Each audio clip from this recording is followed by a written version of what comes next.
Yeah, welcome to randomization of Moodle quizzes with the help of Excel. This video is about multiple response questions.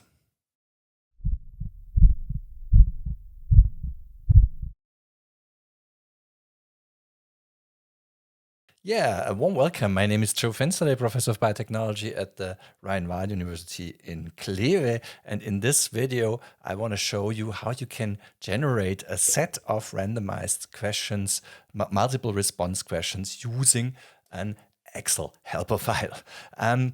If you have not yet seen the video, so there is one video describing in general how you can use Excel in general to generate these Moodle quizzes, what Moodle quizzes are, and especially what closed questions are. I recommend to watch that first.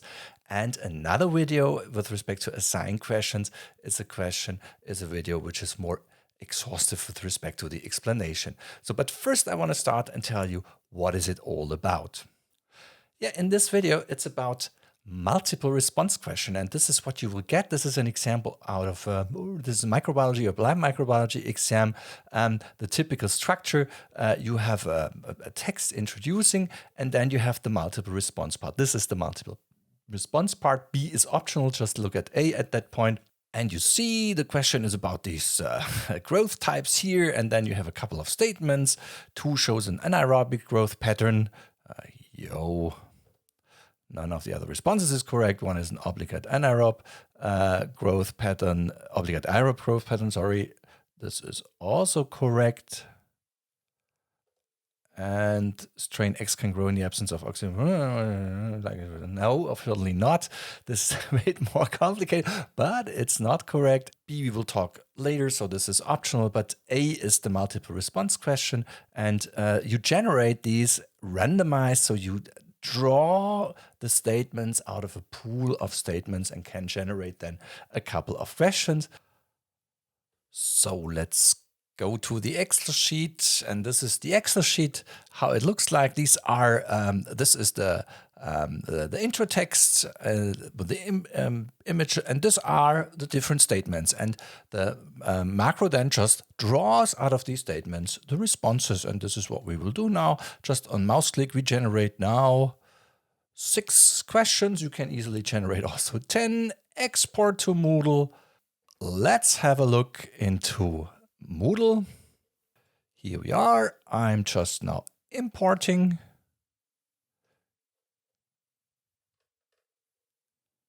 In the Moodle-XML format. Here we go. And here is my output. I import. I have 6 questions. Continue.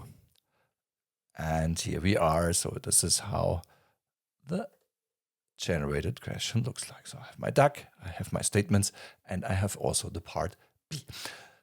So again, this is in short just how it looks like. Now let's go into deep and demonstrate how it works. The link to the sheet you find in the description.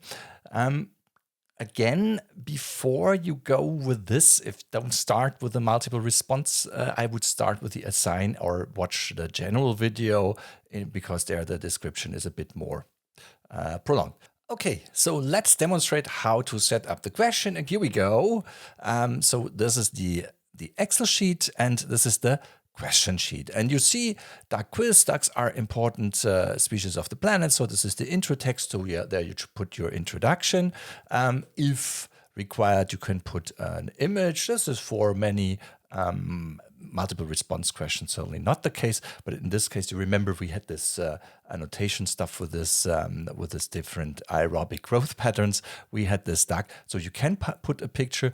How to put the picture in detail was described in the video of the assigned question. In brief, you can randomize, and then you have in this random matrix here, you can put your picture link. So this is the upload link. You need to have pictures which are on a server where you can directly access them. This doesn't work on Moodle. Again, described more in detail in the assign video.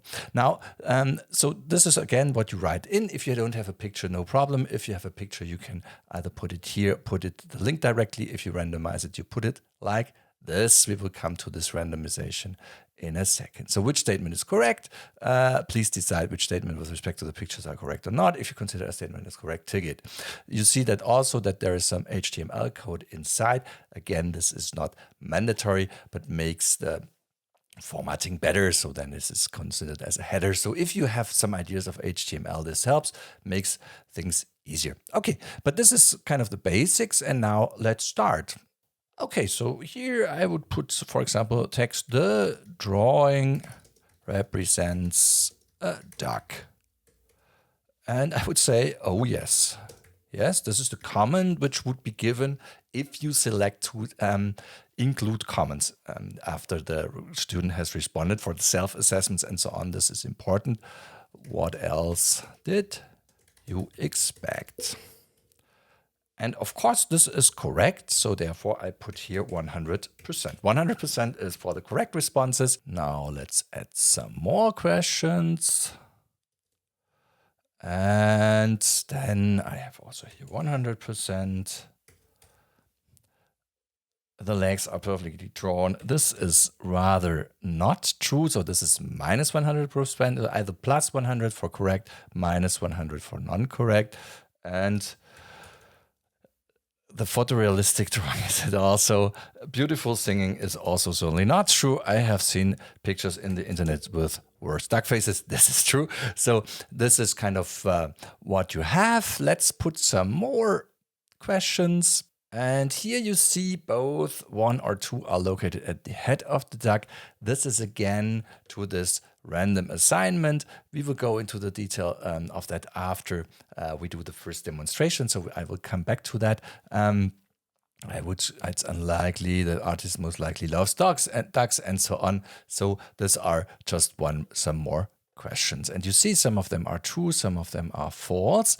What I would recommend as soon as you have generated your question catalog, use this check question tab. What does it do? You just can say this is correct or not. The drawing represents a duck. Yeah, that is correct. The drawing contains a typical duck face, namely the duck beak. Yes, the legs of the ducks are perfectly drawn. And if you would expect that to be correct and it's not correct, then it tells you there is a difference. Of course, for you, it's clear. Duck is the most beautiful bird on the planet. This is what you have in your head and type it in. Sometimes you just put not plus 100%, you put or forget to put minus 100% if it's wrong. Sometimes it's not so obvious. So it's highly recommended to check that briefly in order that you're sure that you assign to a correct response the plus 100% and to an incorrect one minus 100%.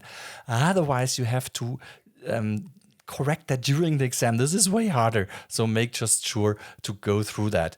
It's just 1 more minute and it helps a lot. I added that function for this reason because I realized that often I just mix the 100 minus 100% up. And this is also the point that I would strongly recommend always to put a comment, even if you don't want to include it later on. Put the comment because you see on the comment what you thought and you know whether it's correct or not. So that's just a recommendation. Now, if you look closely at the questions, you see that the first part here is kind of general around ducks. So this would be one certain category. So you can categorize that. So it belongs to category 1. And this is, I would say, category 2. So this is really on the duck, how it looks like. And this is more, the last category is more the general one, 3. If you don't categorize, you put everywhere 1. 1, you have to put at least 1 category you have, but you can have more than 1 category. What is the advantage? The advantage is, so having these categories, you can go to the point general output. We forget everything else, but this one here. So first of all, we need to say how much questions or how much topics needs to be included in our answers. So here we say 5. And we say then 3 1 time, 2 1 time, 1 2 time, and last always, this one here, is none of the other responses correct. This is also always included. You can also not include that always. Then you have to make sure, then you see that this is changing then above. You have then 3 of this type 1. So, but now we want to have that. And you can choose. You can say, I want to have 2 drawn from category 3, 1 drawn for category 2, 1 drawn for category 1. But it makes most sense to have 2 of category 1, 1 of category 2, 1 of category 3. If you just have category 1, so if all of them are the same, it doesn't matter. You just put 4 here and then it's 0, 0, then it's automatically 4 full stop. If the last one is included, then this reduces this. Then again, we go back to this 5 and we put here 1, 1, and everything is fine. Okay, what else can you do here in this? So I also set the number of responses you want to have, the level category, last always, and how much points are attributed for this question, for this multiple response question. So here we attribute 5 points. You can say this is no more relevant. Extra question we skip at that point. And then we can say, okay, you have to include the comments. Yes, no. So it depends on whether it's an exam question or not. Sometimes you don't want to have the comments included because these might be read out. But in this case, we include the comments. You can say, I want to have a penalty if you have repeated questions. And then I have the hint. If I have repeated questions here, maybe you should briefly Google, and then general feedback you can also include. This one is also not relevant here. And of course, you put the name of the question, how it appears in Moodle. And this is the file name, how the XML file is exported. This is exported as an XML, and where the XML file is exported, of course, depending on whether you use a Windows or Macintosh computer. At present, the Excel sheets only work on Windows background. So this is Parallels Windows on my Mac. Then I come to this random matrix variant. This is something you have already seen in the assign video more exhaustively. You can shuffle the images. So if I go to random matrix here, then you see I have 3 different images, NT1, NT2, NT3. This is DAG 1, 2, 3 in German. And each of the images differs. You will see that in a second. So I have then the assignment of elements here. How this is done is described in detail in the assign video. So it's just the different assignments here. And I can then refer to that in the question just using this hashtag, for example, here, hashtag 1, semicolon refers to then the element 1 in this random matrix. So that's it. And now let's generate the output. For that, I just click on Export Moodle-XML. And then let's go to Moodle and import it. Okay, import, I select Moodle-XML format. And I draw the question I have just generated. Click import. And here are my 6 newly generated questions. Continue, here they are. And let's have a look.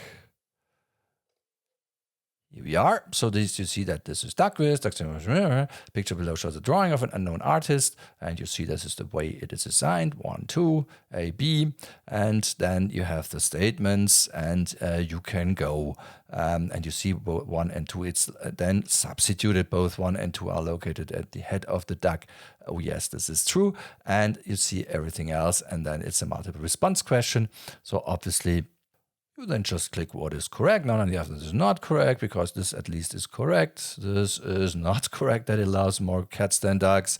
Photorealistic also not. And legs are also perfectly drawn. No, in this case it's just 1, which is correct. Everything is fine. Now, going back to the Excel sheet, I've promised you that there is another option which is included. So at present, we just had the multiple response part. What you can also include is an extra type of question, which I usually often use then for an open response. So in this case, I have an extra text, and it's about ducks and the author, as you see, and here you write the text in the extra text field. Do you agree to the following statement about the relation of ducks to the author? Please explain your response briefly in the text field below. This is then an extra essay question you have to add. This is not there, and this is then corrected as an open question. So this you would have to correct. This is then just appearing, of course, in exams and not in self-assessments. And I can say these two, these category 3 questions here, artist most likely loves ducks, and based on this figure, I would conclude that artist loves cats more than ducks. This is then what I would put here. You can put whatever category you want, but we would say it's category 3. Then I say, okay, extra question. This is here. And I say category number 3. Everything else is unchanged. So you need to, of course, to draw also an extra question. But this will then be additionally put. And now I again go and say, okay, so I say export Moodle-XML. And now let's go to Moodle. We delete the old questions. This doesn't hurt us again because we have generated 6 new questions with 1 mouse click. Import Moodle-XML. This is our new question.